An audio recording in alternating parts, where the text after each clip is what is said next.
There's a talent shortage in the workplace, and we just might be chasing away our current good people. Welcome to It Doesn't Take a Genius. Ramsey! Marshall, thank you for indulging me on this topic. I'm excited about this. Well, I'm excited about it too because, it was one of those things that I hadn't considered before. Same here. And it's one of those things like mini models. You kind of know it. Right. You kind of like, yeah, I've seen that, but to see it in a model form allows you to visualize it more clearly and to potentially take action to either use it or reduce the chances that it happens. So. Yeah, I think we always work within models. We always have mental models that we're working with, and this one really opened up something for me. And I need to give credit where credit is due. I'm working on my recertification with the International Coaching Federation to get my PCC level certification renewed. Yeah. And a lot of really good material out there that qualifies. And this happens to be one that was actually put on by ICF Brazil, the Brazilian chapter of ICF, International Coaching Federation. And it was essentially a lecture by Rick, I believe it's Rickard Lawson of Decision Dynamics. I believe he is Swedish. I believe I'm right about that. And just some absolutely fascinating research. And I can cut to the chase very quickly on this because this part will make immediate sense. The basic gist is this. We've known for a long time that some people are liking the ladder. They like the idea of a career ladder and stepping up to higher and higher levels of leadership within an organization. We've also known that there are people who have no interest in that, and they love the subject they're in, the field they're in, the role they're in, and they just get broader and broader. Instead of climbing a ladder, they're going broader and broader with their knowledge and expertise on that particular area of the business that they're in. We've always known that. You can think of a million examples of people who climb the career ladder and people who stay in one place and become the world's greatest salesperson or scientist or engineer or what have you. No interest in the leadership ladder. But there's a couple others. And these other two career concepts, as Decision Dynamics calls it, are not intuitive. But as soon as I talk about them, you'll think of people that qualify. And I think these are the people that we're losing in our organizations.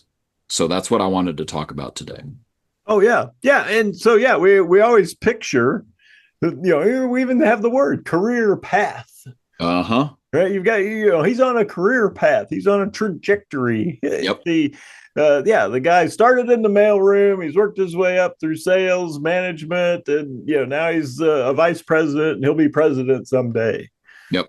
He is worthy. Yep. And then we've got other people. And sometimes we even judge these people. Right. I've got this guy. He's a great salesperson. We've asked him 3 times to move up to management. And he says, no. Yeah. I'm happy. There's no drive, no drive, no motivation. This guy's unmotivated, doesn't care. Yep. All of a sudden, we associate some negative connotations with this person who's perfectly happy, performing at a high level, and just contributing to the organization, and doesn't want the different experience of leadership or additional responsibility. Exactly. And we know plenty of these people that, hey, you're a great salesman, Bobby. We're going to make you a manager of salespeople.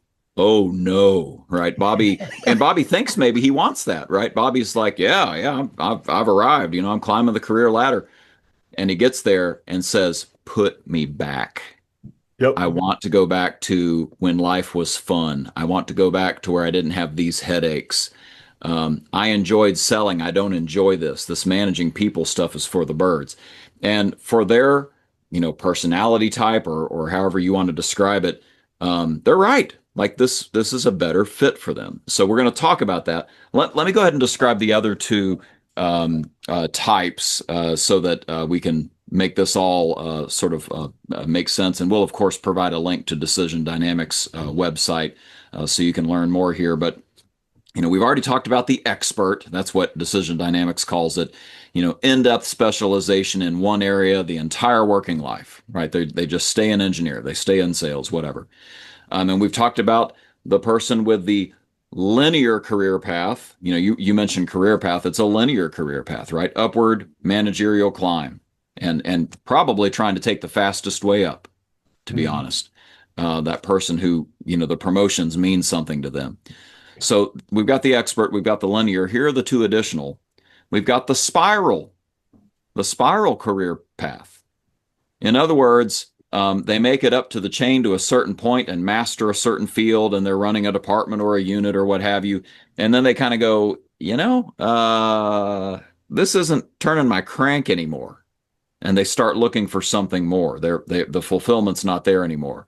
And so maybe every 5 to 10 years, they make a lateral move in a related field, maybe even with the same company, and start climbing the career ladder there. And then 5 to 10 years later, they do it again, right? They're constantly every 5 to 10 years spiraling around to different places, and that's the career path for them. It's a spiral career path, lateral moves in related fields. And then the final one is an even more short-term approach, the transitory. So expert, linear, spiral, transitory, really varied moves, unrelated fields. Might be as soon as 2 years that they undertake their next big career, transit, 2 to 4 years. And just so we're clear, we're not talking about people who are fired. Okay, we're not talking about people who flame out. These are like good hires. They're smart people. They work hard, etc. But after 2 to 4 years, they're like, I'm ready for something different.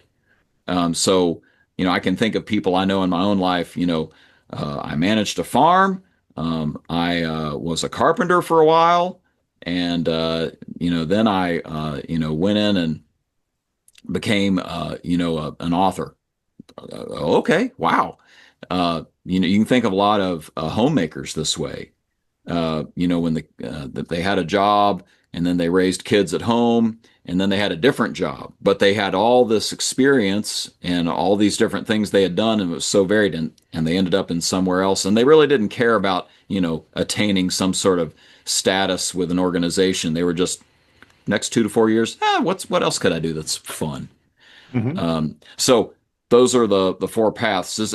Can you think of people that I think our organizations over the years have lost who fit in those final two categories of spiral and transitory? Oh yeah. Well, I think the spiral, especially, I think the word that gets associated with them is burnout. Yep. So that guy, he's just burnout. Yep. Right. And our first thought for the person who's burnt out is to get rid of him. Right. we burn him up. We burned him to a crisp. We need to broom him and bring somebody else who's fresh. Yep. Yep. Well, wait a minute. Was he good before he burned out? Oh yeah, he was one of our top guys in that department. Okay. Yeah. So we know that his character is to perform at a high level, to learn the job, to do it well. Was he dependable? Yeah, he showed up every day. He was honest. Right. He was, he had all the values we're looking for. What else could you do with this guy? Right. Exactly. And is there something, if we ask this person, that they've been looking at, I've been watching those guys over in that department, and I might really like to try that. Yeah. Fantastic. Let's go there. Yeah. Yeah. Can I rekindle a flame in this person whose foundation is what we're looking for, because we kept them for 5 to 7 years. Right. And let them start fresh in a new field. So like all personality assessment type instruments, Decision Dynamics has Career View. That's their tool that can help you figure out not just your own concept of your career, which of these four is highest for you, but also your career motivations internally, which is important to you. In other words, head versus heart, right? Like I consciously see myself as linear, but deep down, man, it's the expert that really turns my crank. I feel like I should be elevating, but man, I really like specializing. Okay, that's self awareness, right? And you just hinted at the other thing that you get out of doing these assessments in a group is now I'm learning about other people. So this is what we've talked about on our episodes. And gosh, I don't know how long ago this was, but we talked about the Johari window. You know, I Mhm. I know things about myself, and I other people know things about me too. And that's really key here because yeah, that spiral person who burns out, a lot of times it's because you know, we see them as, boy, they lack focus, or, boy, he was climbing the ladder and now he's jumped over here. The way Decision Dynamics talks about it is we see that as a person with a faulty compass. It's a spiral career path. Well, that's a faulty compass. They're not guiding themselves the right way. Um, we might see them as exciting, Mhm. right? Like this is somebody who's willing to try something new and take on some new fields, and isn't that interesting? And boy, I'd like to boy think how valuable they'll be to the organization if they get all that varied experience and then come back to some area where they're in leadership at a higher level. The spiral can go up. It's Right. still valuable to us in terms of leadership. So Oh, and yeah, sometimes that's they're more valuable. You get these 100%. organizations where, yeah, this guy's really great because he's worked. We talk a lot about dealerships, right? You got a guy who's worked in service, and then he makes his move to sales, Yeah, and he's just fantastic. He has a complete understanding of what happens, in the other departments, their challenges, the way that they can contribute right. to his existing role. And it just works. And so now I've got somebody who's got a holistic view of an organization, unlike the vast majority of people in any organization. Yeah. Well, I don't want to sort of play all of Decision Dynamics' hand here with their model, but I'll just put it this way: there are four different types of career concepts that we have, and all four of those types you could put it on a matrix, right? And how does an expert see another expert? How does an expert see a linear? How does an expert see a spiral? And so on and so forth. So there are 16 options here of how you might be viewed. And here's the key is that there's probably for the most part a negative view and a positive view. Mm-hmm. You've got to decide how you want to view this person. And I think that if we wanted to end the episode right here, I'd be okay with it because I just want to plant that seed. There's a lot more to talk about, but I want to plant the seed that what if we are just plain old viewing somebody as a problem when actually the issue is we haven't seen what they really truly want on the inside. We haven't seen what they're trying to accomplish with their career. And we could be giving them what they want and be getting a lot of value for the organization at the same time. We just have to, we hate to go back to our book, but we have to be an inquiring leader and figure out what it is that they want. What are the things that really motivate them in their career? We could figure out ways to make that happen, right? We've got other opportunities for them. Oh, absolutely. And this is one of those things where I see guys do it. I see leaders do this, but Yep. they do it in the exit interview. Yes. I Yes. see it all the time. The person puts in their notice, and then the manager becomes an inquiring leader. Yep. All of a sudden. Yeah. So what was it that what is it that's created your desire to move? What did you not like about your current role? Yep. What are you looking to do next? Yep. And we're asking this as they've already accepted a job offer somewhere else.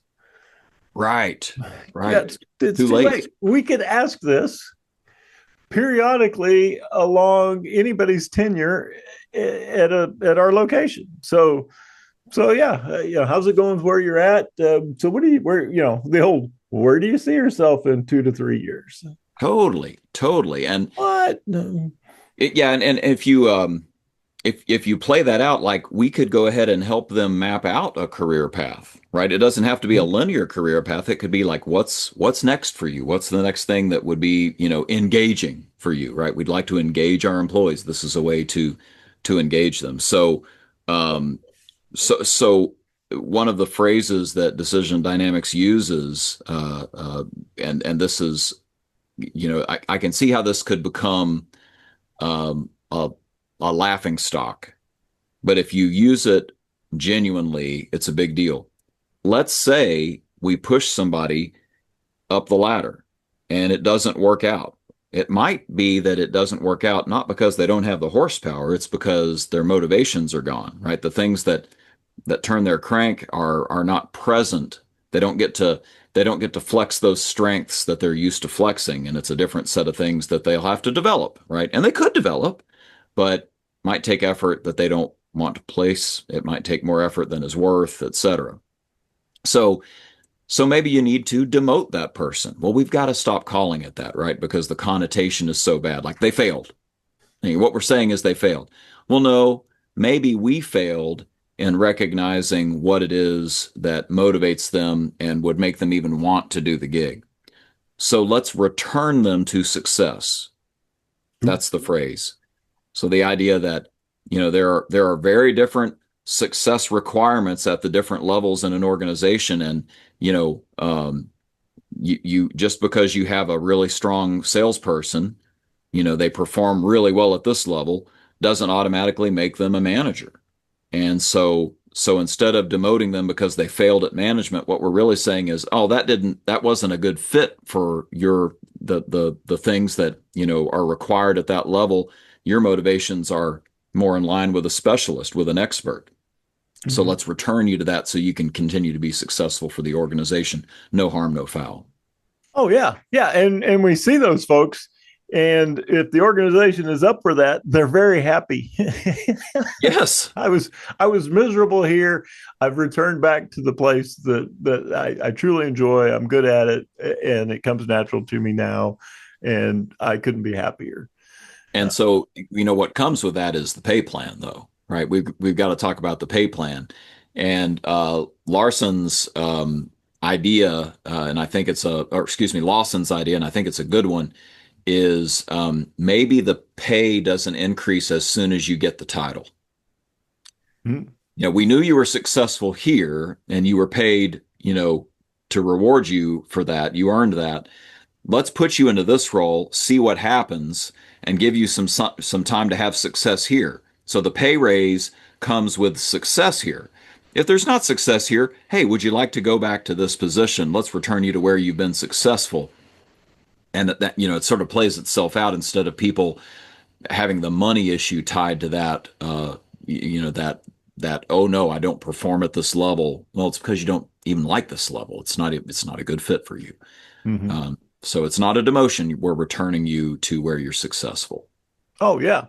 Well, I believe like I have this old memory of a book called The Peter Principle, and I think Yep. that was the thing in that people rise to their highest level of incompetence.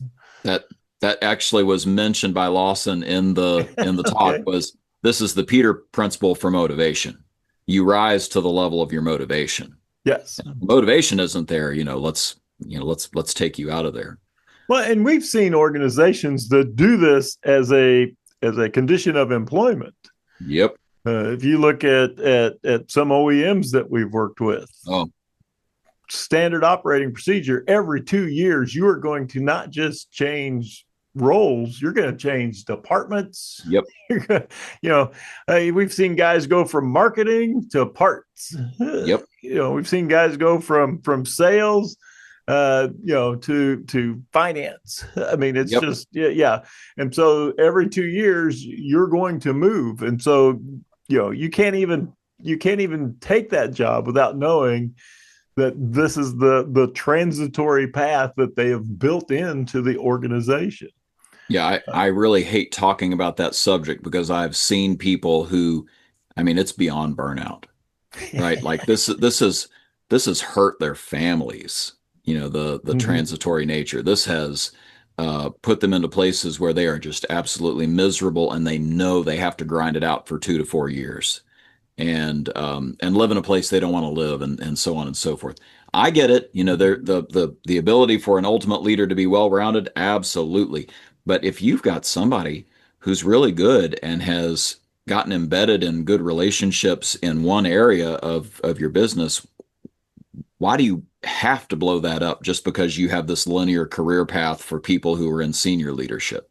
Doesn't Mhm. make sense. Doesn't make Oh yeah. sense. Well, and we've seen that where it's a hybrid, Yeah. right? Where yeah, we encourage that, we make that opportunity available to you every few years, but if you want to stay put, that's okay too. Yeah. And you're like, okay, so now they're speaking to more than one of the types that you've outlined for us. So Right. that's pretty cool, and we see that with in our automotive world where we have a family member coming into the business, Oh yeah. and okay, this person's ultimately going to own the place, run the place, and because of that, we know that for the next 15-20 years they're going to work in every single department and they're Yeah. going to spend a stint there to at least be familiar with that. And even if we're not talking about, whatever job hops you might have within a company, there's a basic idea here about coaching. If you are managing somebody who is a spiral versus a transitory versus a linear, I mean, they're going to have different drivers, right? Things that Mm-hmm. excite them about the job, things that kill them about the job, and for you to be able to speak to that and say, what does turn your crank? What are the things? Maybe they need to take the career view assessment, but what are Mm-hmm. you could at least have the conversation to say, what are the things that really truly motivate you about this gig and about, excite you about having a career with us here and start playing to that, right? Start finding out what are those things, what makes them important to that person, and how could we have the career play out that way. It reminds me, and this is probably the last thing I've got to say, Mike.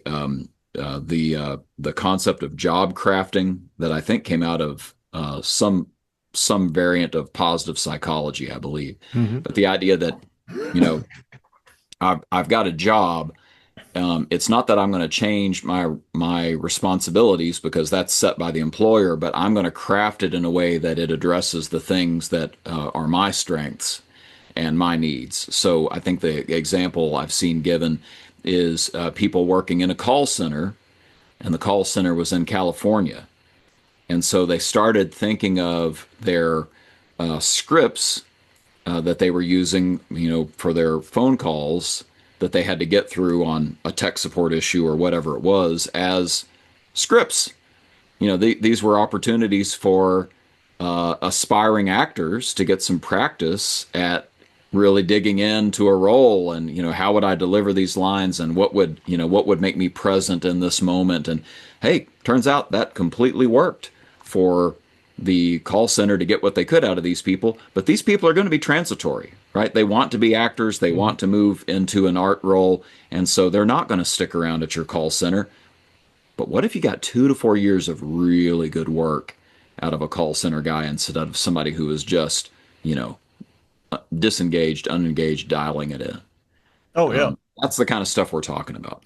Well, it makes perfect sense. I've seen some research where they say that today's college graduate will change careers 5 to 7 times in their Yep. lifetime. Yep. Not jobs, careers, right? Career. 5 to 7 different things, so different that you would call it a separate career. Yeah. And so now you start to build organizations, kind of like your call center example. And I've got some guys doing that say, all right, if we hire somebody, we're probably going to get 5 to 7 years out of them, because we have limited opportunities to go do other things within the organization. Yep. So that means my onboarding and training has to be exceptional and exceptionally effective and fast. Yeah. I've got to get this person up to speed and productive very quickly because I know that we've only got them for 5 to 7 years, even if we do a great job. And so how do I get them performing right? If it takes me a year and a half, Right. to get them up to speed. Yeah, now I've got 4.5 years. That this person could contribute to the organization.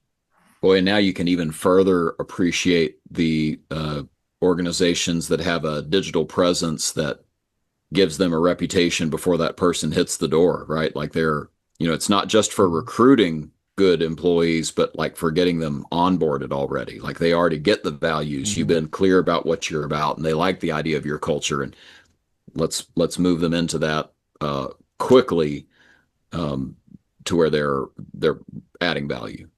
No, That's that. Yeah. So many things have to accelerate in order for you to take advantage of this new reality that we're in. yeah, love it. Well, let's throw this at people. We'd love to see in the comments section of whatever service you happen to be using, YouTube, the hipsocket.net website, etc. What are the things that turn the crank for you? And based on that, what career concept do you think you are? Are you the expert, the linear, the spiral, or the transitory? It'd be interesting to hear what our audience thinks. Both of them. Yeah, and we know both of them truly enjoy our announcer and your ukulele solo. So take it away, Mr. Wolf. And that's a wrap. The musings of Mark and Mike. No rights reserved, etc. Feel free to share and discuss what you heard today. Even claim the ideas as your own. Who'd want to do that? See you next time on It Doesn't Take a Genius. Thanks.